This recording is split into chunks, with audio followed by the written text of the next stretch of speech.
muitos parabéns à organização e muito obrigado pelo convite e muito obrigado pela apresentação. Nesta minha comunicação, evocarei alguns elementos centrais do edifício cultural japonês. O conceito de harmonia, a cultura do escondimento, da ambiguidade e da beleza, assim como a importância do silêncio.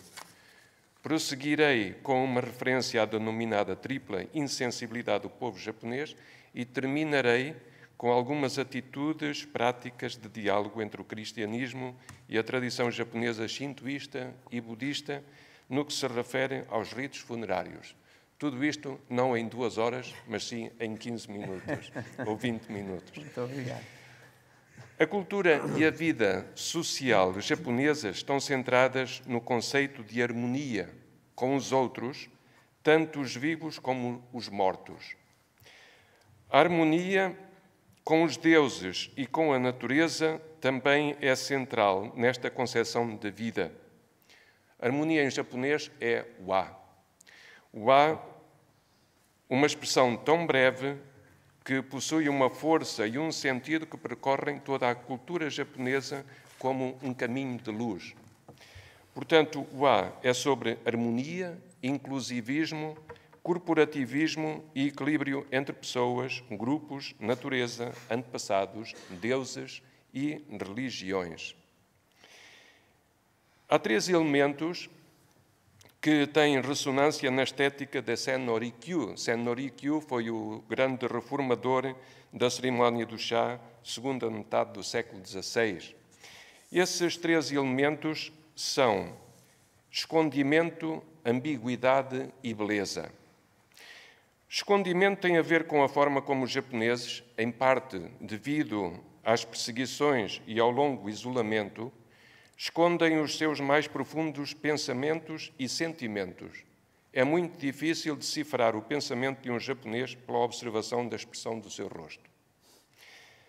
Ambiguidade, um dos elementos essenciais da cultura japonesa, nasceu a partir da necessidade do esconder. Também tem a ver com a mentalidade oriental, que eu defino como copulativa, i, branco e preto, que acaba por ser cinzento. Em contraste com a disjuntiva ou, branco ou preto, do Ocidente. Beleza aparece no sentido de uma grande relação com morte e sacrifício. Pensemos no rito da morte honrosa, o seppuku, que nós normalmente denominamos por harakiri, que já não existe, mas que era um rito intrinsecamente ligado à beleza. Na sua relação com sacrifício e morte, a beleza foge aos conceitos estéticos ocidentais, diz Fujimura. Fujimura diz também que a beleza japonesa é a esposa ideal para o racionalismo ocidental. Beleza do silêncio. Em comunhão intrínseca com o escondimento está a dimensão do silêncio. Diz Fujimura que, no Japão, silêncio é beleza e a beleza é silêncio. E que talvez em nenhuma outra nação haja um termo tão relevante como o é a palavra silêncio para a cultura japonesa.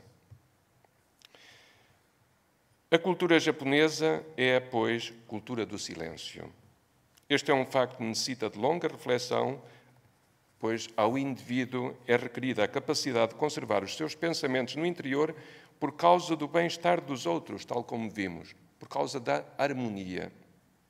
Assim sendo, não se trata de hipocrisia, é, sim, a poderosa influência de Wa que faz com que o indivíduo não exista sozinho e não haja sozinho.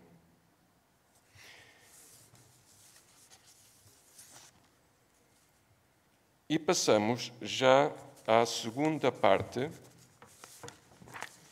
que é a tripla insensibilidade do povo japonês. Portanto, além das características elencadas, será oportuno evocar aqui aquilo que Francis Matti definia em 1967, a tripla insensibilidade do povo japonês. Eu digo a denominada tripla insensibilidade. Esta denominada tripla insensibilidade é a insensibilidade relativamente a Deus, ao pecado e à morte. Os japoneses não se preocupam muito sobre a existência ou inexistência de Deus. Eles preocupam-se mais em sentir a sua presença ativa ou força, de onde se reconhece a característica da sensação na cultura japonesa. Mas os japoneses são verdadeiramente insensíveis à existência de Deus? Na realidade, eles têm sensibilidade relativamente a Deus, mas é uma imagem diferente daquela do Deus cristão. Uma vez que a tradição japonesa está intrinsecamente vinculada à natureza, os deuses, os denominados kami, têm características da natureza ou são apresentados como deificações humanas. Um Deus definido em termos abstratos que nos apareça afastado dos acontecimentos triviais da vida cotidiana não será por eles captado. Insensibilidade relativamente ao pecado. Uma vez que a linguagem é o espelho de uma cultura, fixemos-nos no conceito de pecado na língua japonesa. A palavra é tsumi, mas na tradição japonesa, tsumi também significa, além de pecado, crime.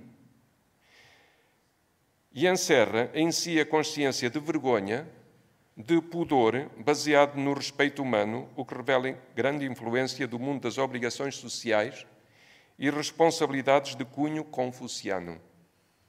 Uma vez que a tradição japonesa não tem uma concepção monoteísta de Deus, mas sim um panteão de deuses ou forças espirituais, os denominados kami, o pecado como corte de relação com um Deus omnipotente não tem lugar na mente do japonês comum. Insensibilidade relativamente à morte. E vamos chegar à morte. Há um personagem no romance Homem Amarelo, do escritor japonês, católico japonês Shusaku Endo, que serve ao autor para apresentar esta insensibilidade relativamente à morte. Trata-se de Durand, um padre francês caído em desgraça, por ter acolhido em sua casa uma paroquiana e com ela habitar em união de facto. Durand vive uma angústia terrível por se considerar um grande pecador e acaba por suicidar-se. Um estudante japonês, que fora aluno de Durand, diz que este último se aproximou da mentalidade japonesa através do seu suicídio, nomeadamente a concepção de que a morte não passa de um sono profundo sem qualquer temor de punição. Recorrendo às palavras de Francis Matthew, os cristãos têm de lutar sempre contra eles mesmos e os seus instintos, contra o pecado, contra o mal, contra as tentações. Para os japoneses é diferente. Uma vez que o homem faz parte dos deuses e não há qualquer diferença essencial entre ambos, homens e deuses, o ser humano pode voltar sem grande dificuldade à natureza e ao universo. E chegamos à terceira parte, para a qual terá sido importante estender o estrado dos elementos cruciais da cultura japonesa e da sua denominada tripla insensibilidade. A Subcomissão para o Diálogo Interreligioso da Conferência Episcopal Japonesa publicou em 2010 um manual de diálogo interreligioso para os católicos no Japão. A obra foi publicada simultaneamente em japonês e em inglês e imediatamente traduzida e publicada igualmente em português, tendo em conta o facto de que grande número de brasileiros vive no Japão. A finalidade do manual é orientar os católicos no que diz respeito ao seu comportamento diante de situações com as quais se vão cruzando todos os dias, principalmente no que diz respeito a casamentos shintoístas e aos funerais budistas, na forma de perguntas e respostas. No Japão, praticamente todos os corpos são cremados, de acordo com a tradição budista, também os católicos. Uma outra razão tem a ver com a exiguidade do território. Não sei se conheceis o filme Okuribito, que está traduzido para português como A Partida. Já vi alguém assinar que sim. aborda o tema do tratamento dos mortos segundo o rito budista. O corpo é lavado, maquilhado e vestido. Tudo com grande dignidade. Por vezes, depois de preparado, o corpo ainda fica um dia em sua casa, rodeado dos familiares. Recordo o falecimento de uma senhora católica. O seu marido pediu-me que fosse à sua casa, onde estava o corpo já preparado e maquilhado. O rosto, de grande beleza, parecia vivo e saudável. E o senhor viúvo, um homem que se dedicava à arte, dizia-me com grande interioridade: está tão bonita, não está? Os funerais do japonês comum seguem o rito budista e as cinzas são depositadas num jazigo da família, normalmente num templo budista, sendo a manutenção do túmulo confiada ao templo e ficando as orações de sufrágio a cargo do monge responsável pelo templo, para o qual recebe as respectivas quotas. O funeral católico consiste normalmente em velório e missa de corpo presente. A Conferência Episcopal Japonesa aconselha a que os paramentos sejam brancos.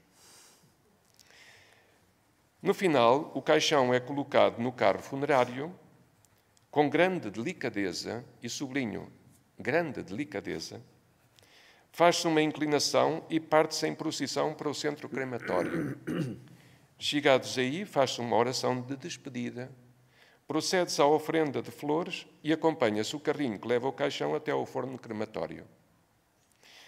Os funcionários introduzem o caixão no forno, fazem uma inclinação e pedem ao filho mais velho que prima o botão para fechar a porta do forno, ou o próprio funcionário prime o botão.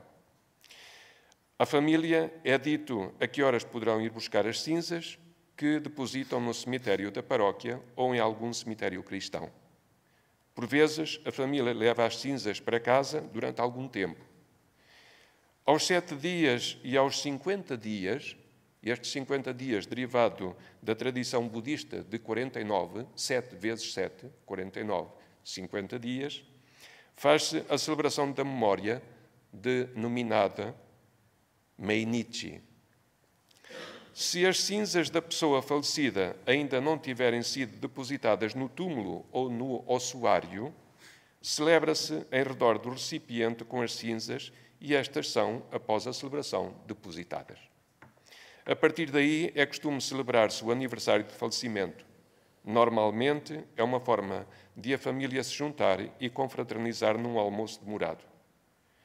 Enquanto os cristãos têm um nome de batismo, os japoneses, quando são batizados, recebem um nome de batismo, em algumas denominações budistas recebem um nome póstumo, denominado kaimyo, que significa a sua entrada no mundo budista.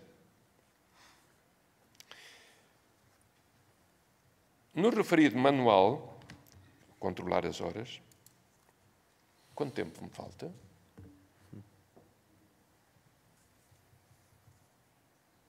Faltam 7 minutos. 7 minutos? Sim, menos ainda? Um bocadinho. Menos um bocadinho? Ótimo. Obrigado pela generosidade. No referido manual, são apresentadas diversas situações com as quais o japonês comum se depara na sua vida cotidiana.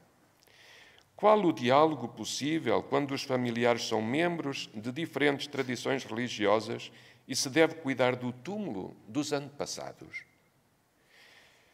Qual deve ser o comportamento dos católicos em casamentos shintoístas e funerais budistas, na visita a santuários shintoístas e templos budistas?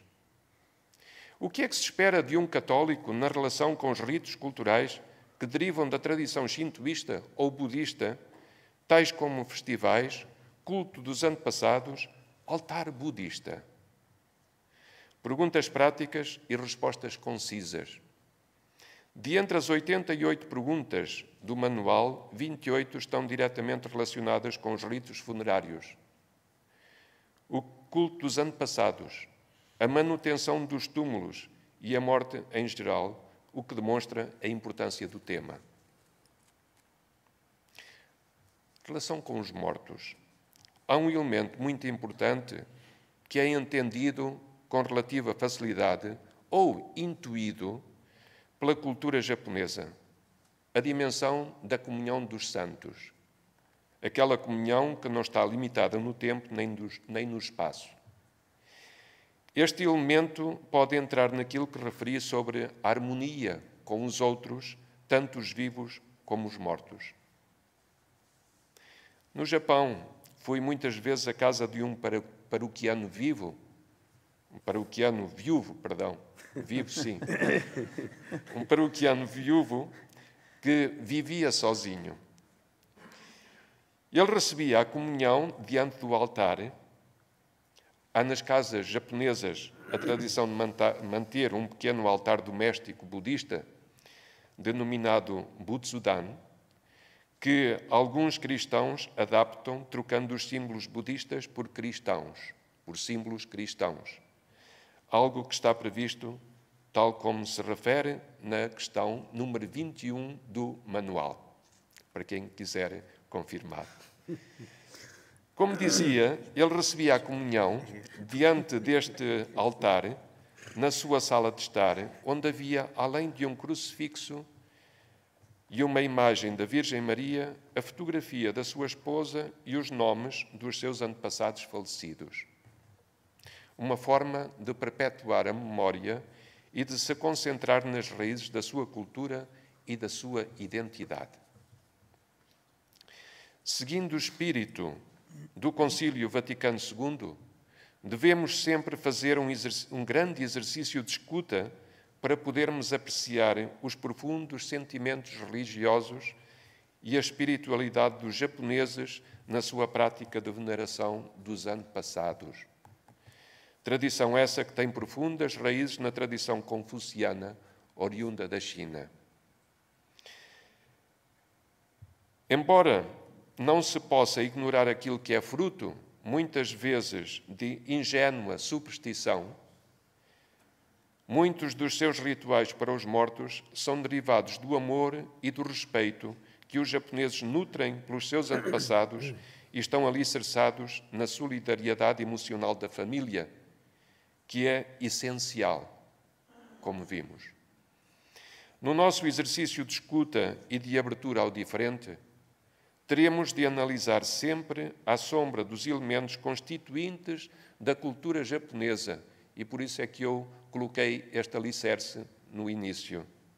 Harmonia, escondimento, ambiguidade, beleza e silêncio, assim como a denominada tripla insensibilidade, relativamente a Deus, ao pecado e à morte. Requer-se um contínuo exercício de inculturação e de diálogo. Existirão momentos de treva, de dúvida, talvez mesmo de quase desespero. O diálogo não é um caminho linear. Mais difícil ainda quando esse diálogo entra no âmago dos ritos relacionados com a morte. Mas não serão precisamente as vias difíceis que nos estimulam à beleza do encontro? Muito obrigado.